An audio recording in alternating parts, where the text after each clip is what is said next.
Hey everybody, Roger Levin here with your orthodontic practice production pearl of the week. So I call this the production pearl, and it is, but this week it's going to be the profit income pearl by lowering your overhead.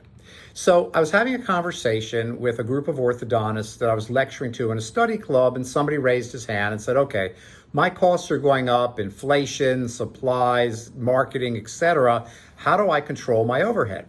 Now, first of all, you start with a target. We want your overhead at 49%, not a penny more. And you can get there in most practices in 6 to 12 months, unless you're just out of control.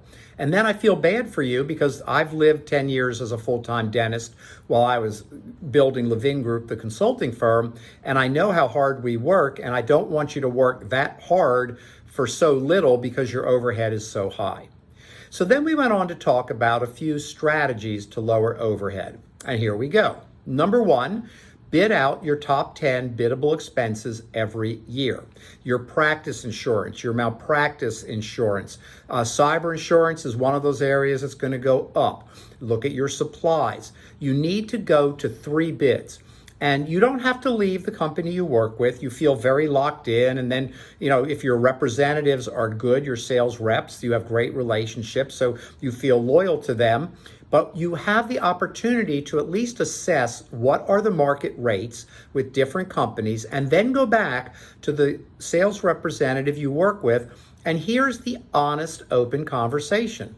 Bill, Sarah, I love you. We love working with you. We've been together for 10 years, and I really appreciate the customer service that you've provided. We would like to stay with you. They love to hear that.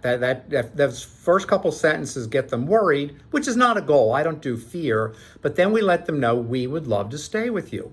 But we've made a decision to lower our costs in this area by 10%. Can you help us with that? Sales representatives have latitude. It's not that they're holding out on you. It's not that they're manipulating you or taking advantage of you. Most of them are very fine people, but they don't get up in the morning asking how they can lower your costs. But if you ask them, they have creative answers because they don't want to lose your business, and they also value the relationship in most cases. So number one, bid out your 10 most biddable expenses. Number two, put off some of your brand new technology purchases. We are meeting more clients that have spent so much on their technology that their overhead has skyrocketed.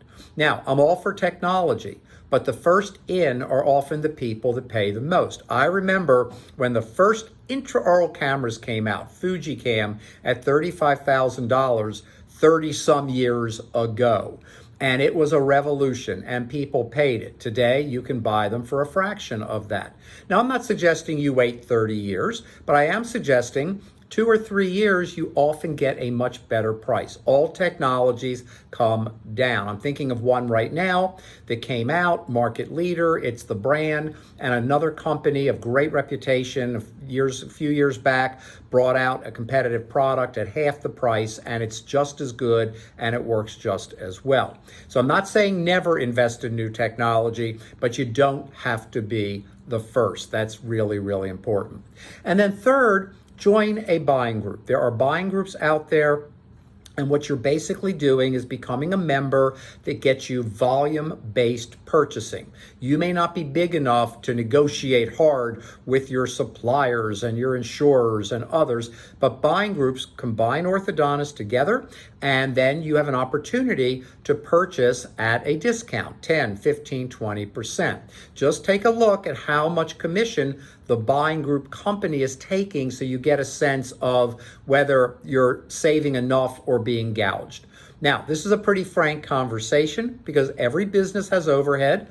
We need expenses to keep going, but we want them at 49%. And if they're above that, get going. If they're at 49%, keep watching. And that's my pearl of the week for you. As always, I wish you increased practice production and referrals every year, and I will see you next week.